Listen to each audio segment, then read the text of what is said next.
Back to My Garden, episode 66. Welcome to Back to My Garden. Discover your passion for gardening. Here's Dave Ledoux. Attention garden lovers, do you want to save time, save money, and have your most incredible garden ever? Receive free tips, strategies, and gardening techniques from passionate gardeners around the world. Join the VIP club for free today at www.backtomygarden.com/VIP. Hottest trend in gardening. I think the hottest trend is aquaponics. Can you really grow a massive garden powered by fish? Find out more and discover the secrets to building your own fish-powered garden at www.backtomygarden.com/fish. Well, good morning, good afternoon, or good evening, depending on where you are in the world when you listen to this. I'm Dave Ledoux, and welcome to another episode of Back to My Garden. And today, awesome guest, we go all the way across the world to Southern California. Raynie is editor-in-chief of Herban Gardens magazine and a master herbalist. Herban Gardens is a quarterly magazine for people who love herbs, gardening, urban farming, and sustainability. Plus, she has a wonderful blog and great garden gossip sections. We got a ton to talk about. From San Diego, California, please welcome to the show, Raynie Andrewsen. Hi, Raynie. Hi. Glad to have you here. Thank you for having me. I gave you a little brief introduction, but I want to get to know you, and I know our listeners want to hear your stories.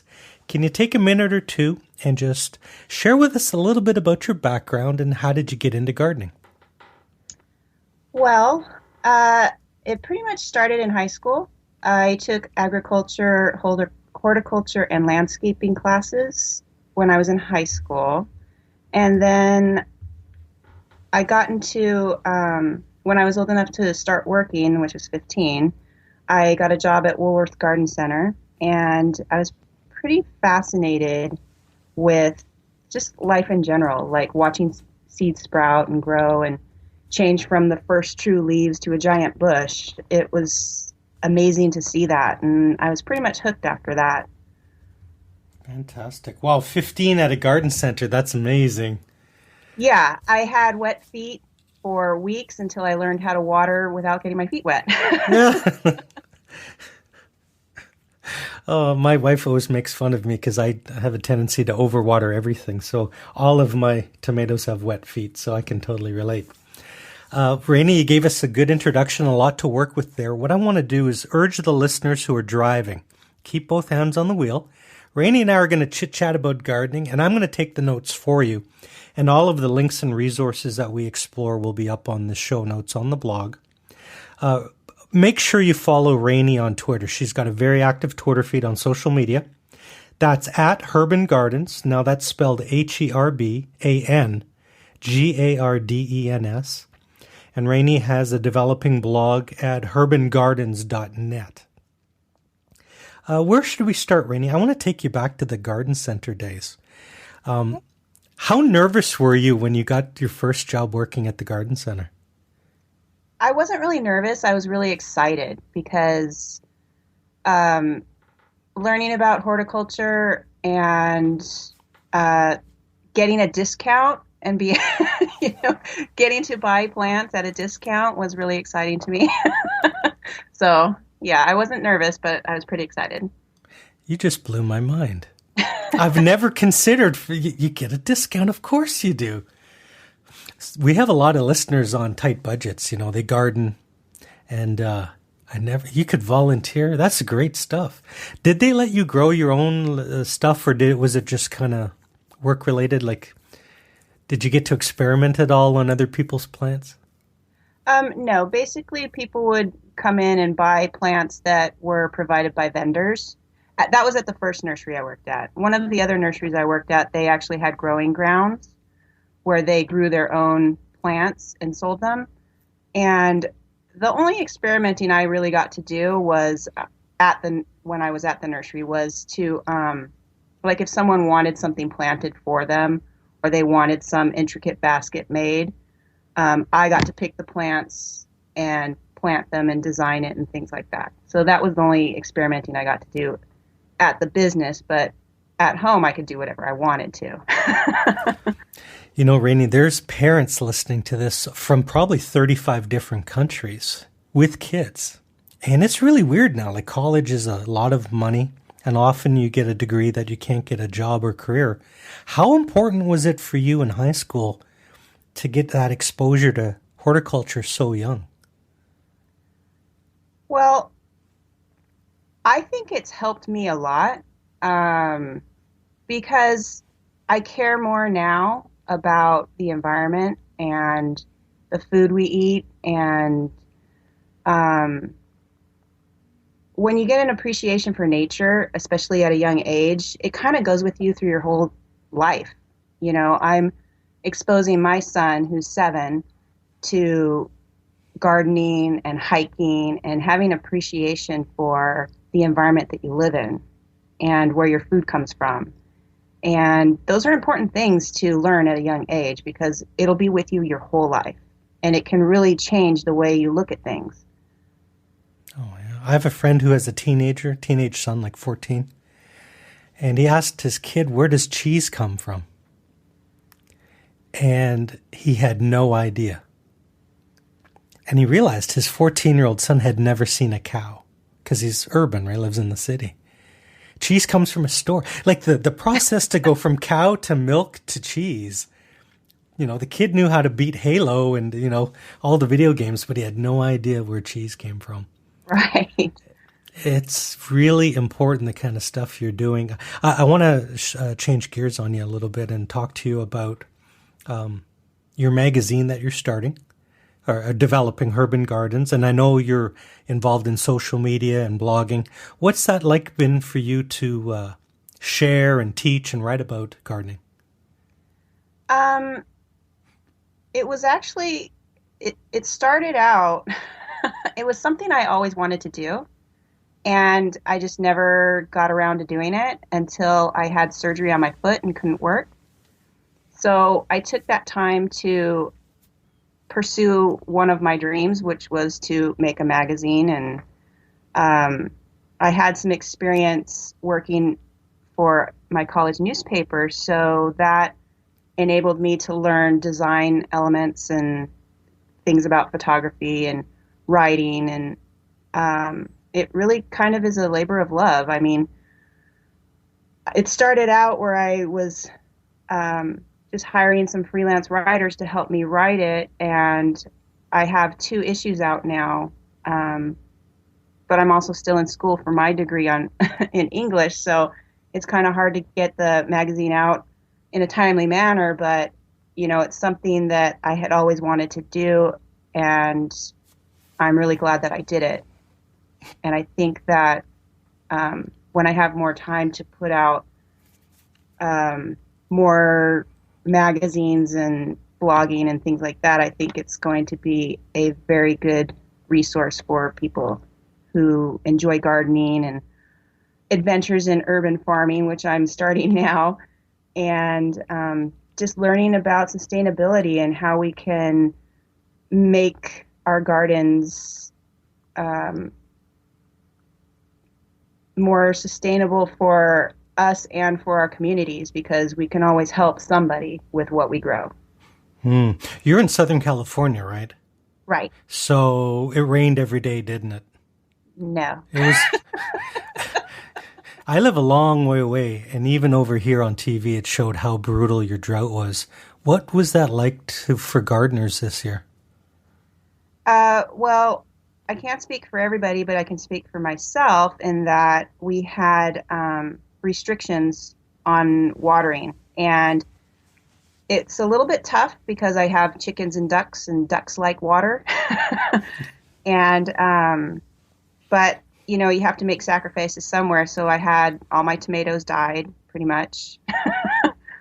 And we had some tough times with my cucumbers. They kept wanting to wilt, so I ended up having to put an awning over their growing space so they'd at least have shade, because I couldn't water as often. My blueberries have suffered.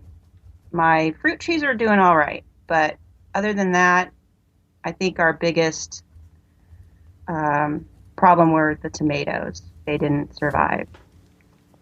That's That's terrible. Everyone needs fresh garden tomatoes. And it was the first year I was going to experiment with a bunch of different heirloom tomatoes, and they all died. So I'm pretty sad about that. Oh, man. I'm hoping you guys get a much better summer next year. And I was curious about your ducks. Do you get duck eggs or? We do get duck eggs, actually. We got 2 ducks, and at the country feed store where we got them, they said there's only like an 80% chance of getting the sex right. So they thought they might both be girls, but it turns out one's a boy. So we're only getting eggs from one, but we get a good enough amount of eggs. My mom is Hawaiian, so she likes to do some kind of salting thing with them.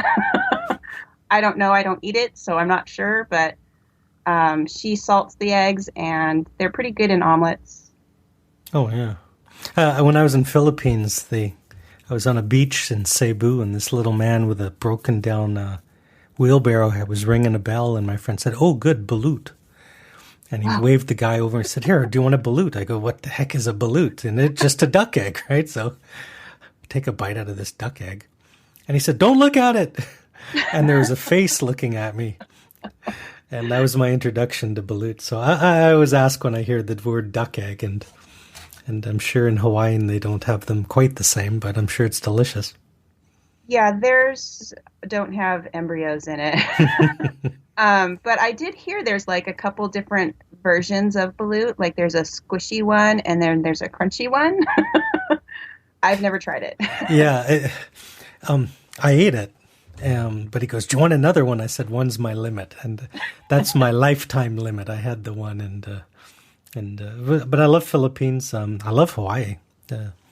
Been to a few islands. It's a different climate, though. I mean, where you live, even though you think, oh, Hawaii and California are both hot, I guess you have such a severe water restriction that some things are growing and some things are just hating it.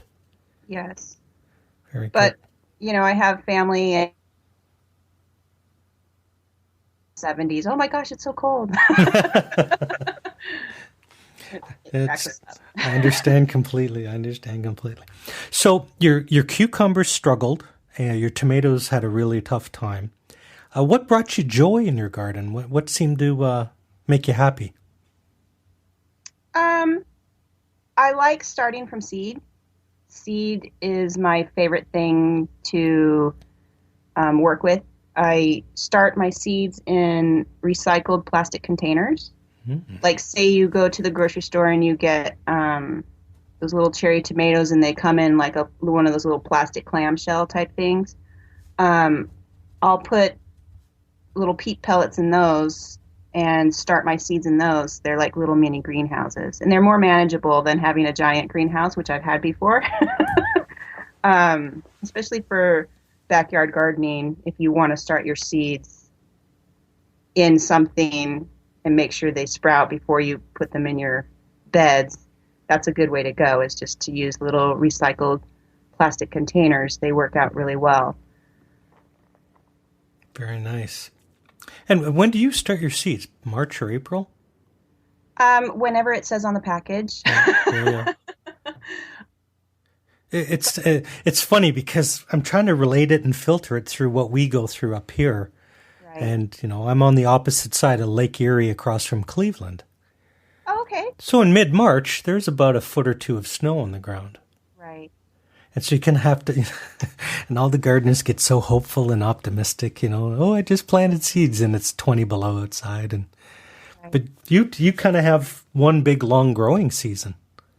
We do. We're actually quite fortunate that even when it's cold outside, you can still, there's still ways to keep your crops warm, because it never snows here or anything like that. But I did live where it snowed, and I would start my plants inside. But in San Diego, we're pretty lucky that we don't have to worry about that. So I just follow the directions on the package usually. Sometimes I'll start them early. Sometimes I'm late. I'm kind of a lazy gardener, to be honest with you. I might be starting something completely out of season just because I want it. Hey, why not? Why not? I mean, if you have sun and no snow, do it. Yes. I wanted to ask you about one of your passions, and that's herbalism and herbals and herbs. Can you talk a little bit about how you got into it? Do you grow your own herbs? I know a lot of people are curious. We have listeners that do grow herbs, but it's such a big field and so important. Where should we start? Well, the first thing, I'll tell you how I got started. Well, being in the nursery business at a young age and learning about plants and their properties and herbs in general, like for cooking and things like that, I kind of got into the herbalism part of it because a friend of mine had a cold or something and they were taking, I think it was Echinacea. And that's how I kind of got started in, oh, that's good for that? Like I didn't know because I was so young anyways. But I started doing some research and it was very interesting to me that, for thousands of years, different cultures have used plants for healing. And we still use them today. I mean, digitalis is a plant, but it's also used in heart medication. So it's just interesting to me how we've gone from using plants to heal to using plants to create these medicines. And then even using chemicals to like kind of mimic what the plant would do when you could just take the plant. Like it's interesting to me how medicine has evolved. And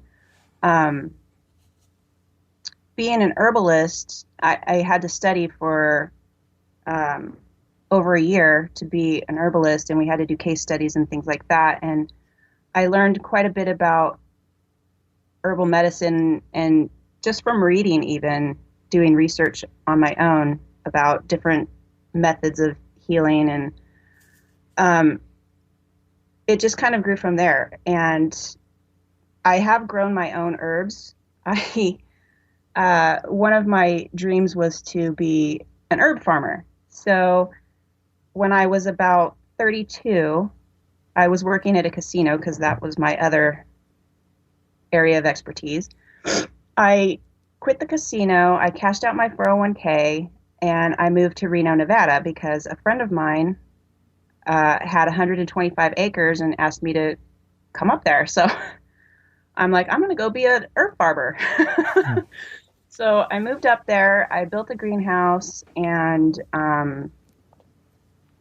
I did everything right. I got my nursery license and I did my business plan, and I had my seeds and my starts and everything I could do to create this wonderful business of being an herb farmer.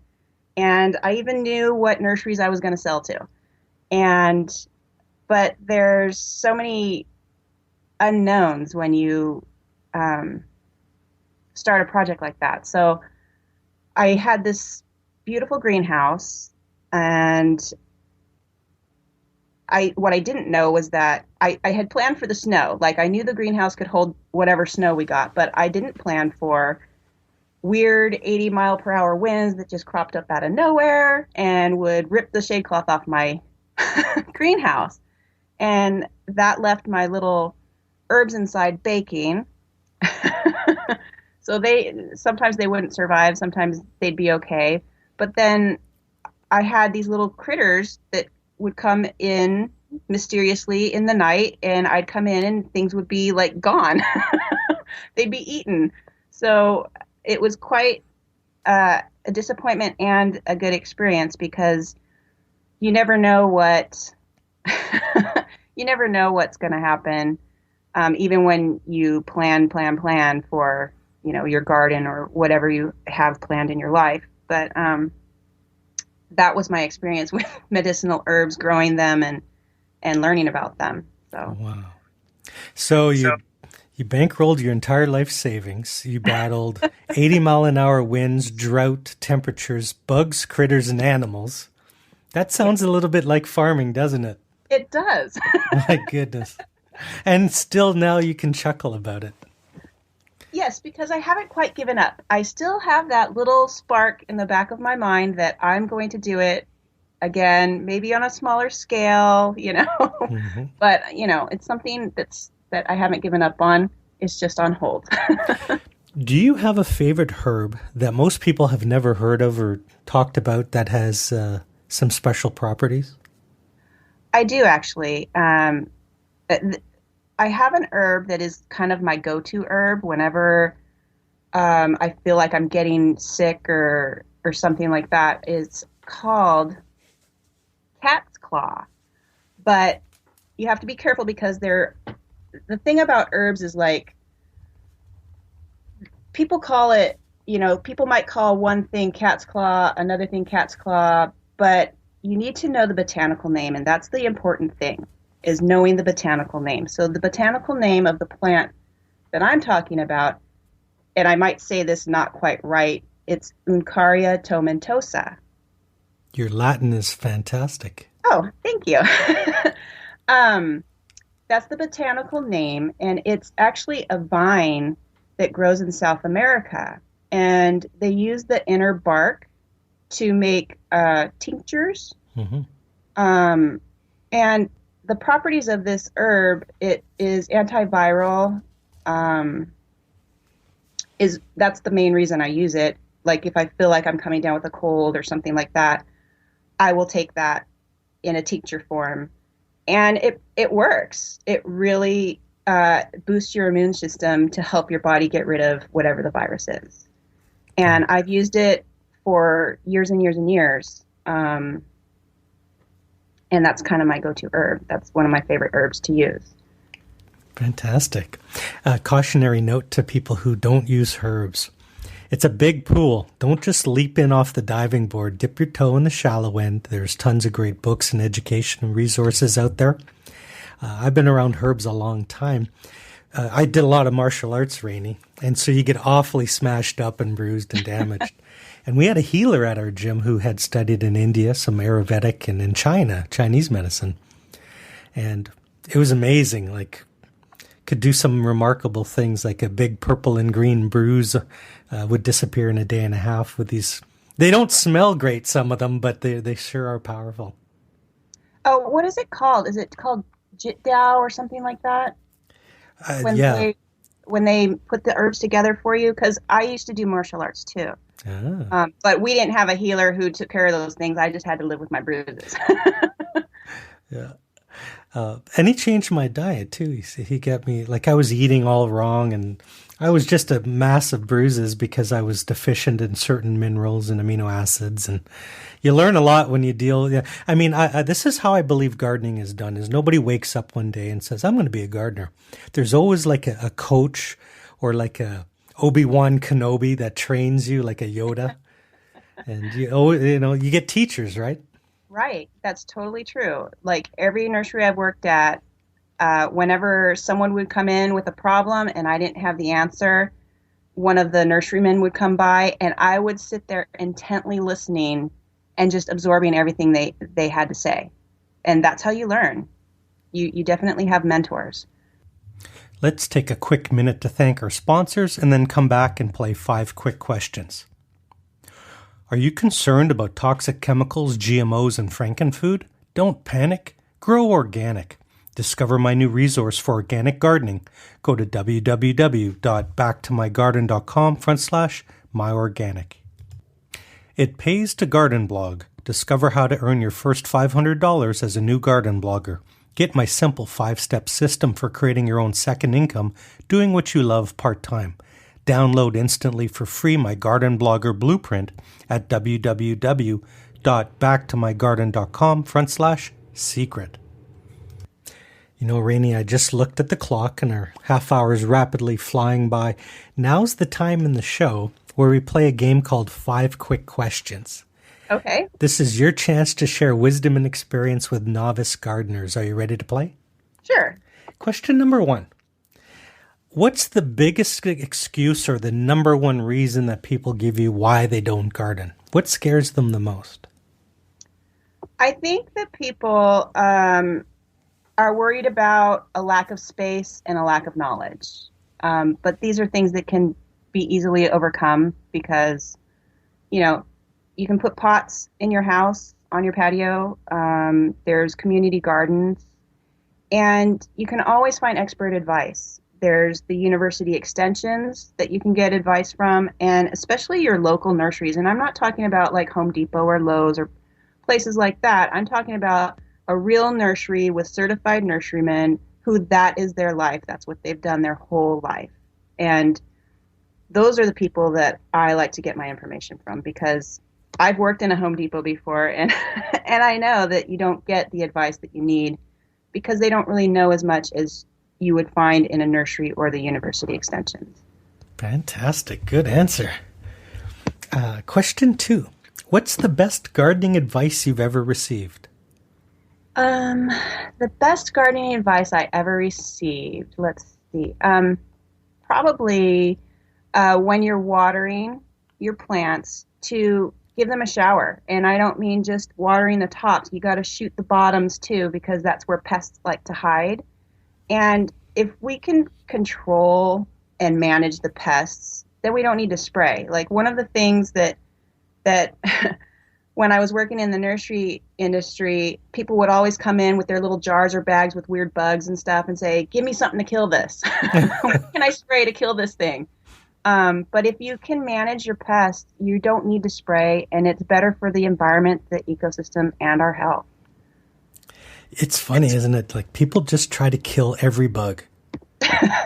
Like some of those bugs you need in your garden. They're important. Question number 3. Websites. Can you recommend 1 or 2 websites that you find are valuable resources or maybe gardening blogs you like?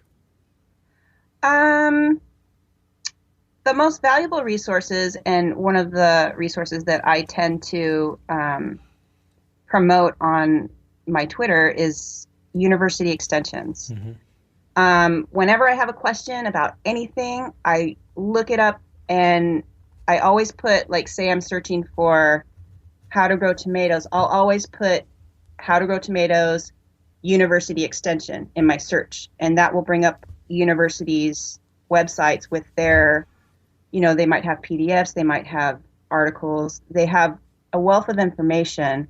And these are the experts. These are the people who have spent their lives studying this information. And they're the best people, I think, to get your information from. It's so true, because what grows in San Diego may struggle a little bit in Detroit. Right. So if you look up, if you are a home gardener in Detroit, if you call your extension one of the universities, University of Michigan extension, they should have information specific to your area.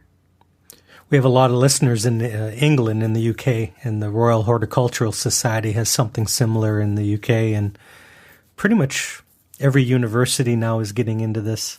I see gardening just becoming this global phenomenon.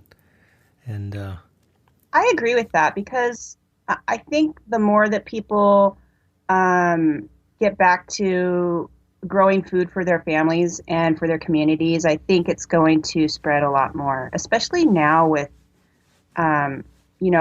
worldwide hunger and just hunger in your own community. We have an ability to alleviate that if everybody grew their gardens and shared it with people. That's the fun part. It's amazing what you can trade a jar of pickled beans for. If you have friends. My friend has a brewery, so I always trade him preserves for craft beer. I have 5 chickens, so I'm constantly giving eggs away. Oh, yeah. When I have things that succeed in the garden, I'll give those away to friends, family, whoever wants it or needs it. Off-topic chicken question. With 5 chickens, how many roughly eggs a week are you getting? At least a dozen. A dozen, okay. And technically, they're the best kind of eggs. I mean, in my supermarket, there's about 6 different grades. Well, I mainly started growing eggs or raising chickens for the eggs because eggs are expensive. Mm-hmm. Number one. And then number two, I like to let them free range. So they kind of run around the garden and eat bugs and do their thing. And I think it's healthier. It's a healthier environment for the chicken, and it's a healthier egg. And then they also get supplemented a feed that has extra omega-3 in it. So the eggs are actually really good because they have the extra omega-3. This is my point, is in my grocery store, the cruelty-free, free-range omega-3 eggs are like 2.5 times the price of the, we're not sure if these are still eggs or not, but we'll sell them anyhow kind of eggs. And right. People are making smarter decisions. Like I see the high-end eggs are selling out way before the cheap eggs. I think that people need to make that decision because there's so much cruelty involved with farming, factory farming, mm-hmm. that we need to make better decisions on what we're eating and what we're contributing to. Because if we're buying the factory farmed eggs, we're contributing to that. So that's part of another reason why I wanted to just raise my own chickens. Because, and you know what? Chickens are amazing animals. Like I never knew this until I had them, but they have personalities and they're really funny and they're really sweet. You know, I'll sit in my backyard and they'll come sit in my lap. It's crazy. I never knew this about chickens. It's like a pet. That's right. Great. Yeah. I worked on a chicken ranch, one of my high school jobs, and anytime I meet people who have their own chickens, I always ask. It's something. We have different bylaws here, but the goal is to get a little property that I can have a chicken coop one day. Yeah, my goal was to get different colored eggs. Oh, nice. Cool. So I have some that lay green, some that lay brown. I thought one was going to lay white, but it doesn't. It lays brown. And then one lays brown with speckles. Fantastic. Yeah. Oh, yeah. See, I got on a tangent there. Question 4 is on books, good old gardening books, because people love, and sometimes the best book is a recommended book. Do you have a favorite book? I do have a favorite book, and I've used it for over 25 years. And every time a new version comes out, I immediately buy it. And that's the Sunset Western Garden book. It is a wealth of information. Like when I worked at the nursery, if I had a question, that was like my Bible. I would immediately go to the Sunset Western Garden book and find the answer. And they have an app for iPhone now, which is beautiful. Like the pictures are gorgeous, and it's a little bit pricey, but it was worth it to me because that is my absolute favorite garden book. Fantastic. Oh, before we do the last question, I was supposed to remind you about your cotton story. Oh, yeah. So I was at a botanical garden, and you're not supposed to remove things, but, you know, it was on the ground. I was surprised to see a cotton plant to begin with, but then there were little cotton tufts on the ground. And, you know, rather than have them blow away and start cotton in weird places, I felt the need to liberate them from the garden. And I took them home and dug through them and found some cotton seeds. There were about 5, so I started 5 plants, and some of them didn't make it, but I do have one that survived, and it's about 3 feet now. And I'm really looking forward to getting cotton. Maybe I'll get enough cotton to make some Q-tips or something. That's remarkable. I don't know anyone that has their own cotton plant. That's so cool. I don't either. Is that something you can grow again next year? I think it just goes on forever. I think it ends up being, it's not like an annual, I mean, I'm not sure because I haven't read about it, but it's a shrub or a bush, right? Yeah. I think it's going to get pretty big. Nice. I actually need to look it up in the Western Garden book. Yeah. If anyone knows anything about cotton, you can definitely send Raynie a tweet at Herban Gardens and share some photos of your cotton plants. And that's a perfect lead into question number 5, which is a fun one, is look into your crystal ball. Is there anything you're itching to try to grow in your garden next season? Or can you suggest something that every brand new gardener try to grow, maybe in the herbal category? Well, what I would like to grow is these gourds. I don't know what variety they are. I've bought them at a farm in, like a couple cities down. But they're gourds that they make Hawaiian instruments out of. They're called ipus. And you dry them out, you cut out the top, and you dig everything out, and you can decorate them. And I usually burn like flowers and things on them, but they're used in hula.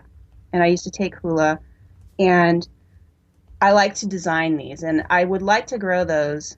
And I have tried, but something happened and they all got some kind of weird, I don't know if it was the fungus or what. They would rot before they would even get big. So I would like to try that next time. But as far as having someone try an herb, I think probably the easiest herb to grow is, if you have the space, is lemongrass.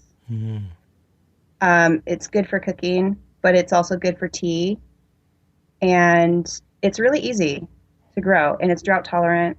I had a great time growing it for years and years. And it seeds really easily too. So you can always save the seeds. But I think, if you have room in your garden, you should definitely grow food. Something that you can contribute to your community or a neighbor or a friend, whoever needs it. Just if you have extra space or can dedicate one pot of something to grow, to share is always a good thing to do. Fantastic. Now, for the listeners, I'll put all the links and the show notes up on the blog, and make sure you follow Raynie on Twitter at Herban Gardens. That's HerbanGardens. Raynie, you've been an awesome guest. Thank you for having me. Oh, it's been fun. We're going to have you back in the new year. I want to give you the last word today to the listeners. Can you leave them with either a pearl of wisdom or a note of encouragement on their gardening adventures? Yeah, I can actually, because I think a lot of people deal with disappointment in gardening. I know I have on many occasions, and that helps you grow as a gardener. And if you can get beyond your disappointment and learn from it and see the good that's come from it, then I think you're on your way to being a fabulous gardener. Fantastic. Absolutely brilliant. Thanks for being on the show, Raynie. Thank you for having me. I really enjoyed it.